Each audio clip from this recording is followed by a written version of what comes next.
भारतीय संविधान का अनुच्छेद 290 से कुछ खर्चों और पेंशनों के संबंध में समायोजन वार्ड से जुड़ा है।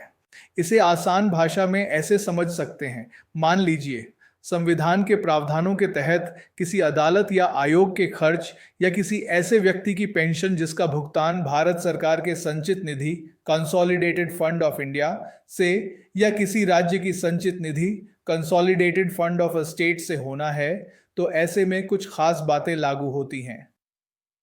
अगर खर्च या पेंशन भारत की संचित निधि पर है और वह अदालत या आयोग किसी राज्य की ज़रूरतों को पूरा करता है, या वह व्यक्ति पूरी तरह या आंशिक रूप से किसी राज्य के मामलों से जुड़ा रहा है, तो उस खर्च या पेंशन का कुछ हिस्सा उस या राज्य की संचित निधि से लिया जाएगा।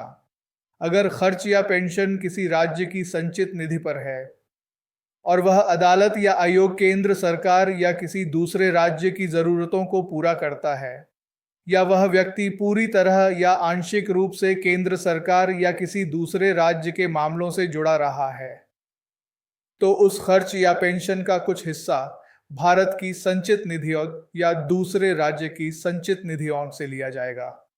सीधा सा मतलब ये है।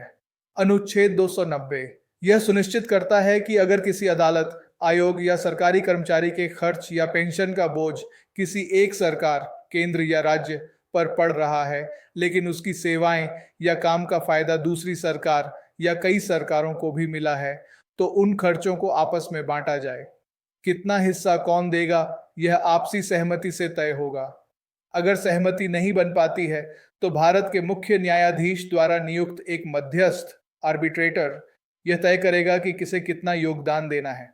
यह अनुच्छेद केंद्र और राज्यों के बीच वित्तीय संबंधों में संतुलन बनाए रखने में मदद करता है, खासकर जब सेवाएं या जिम्मेदारियां दोनों के दायरे में आती हों।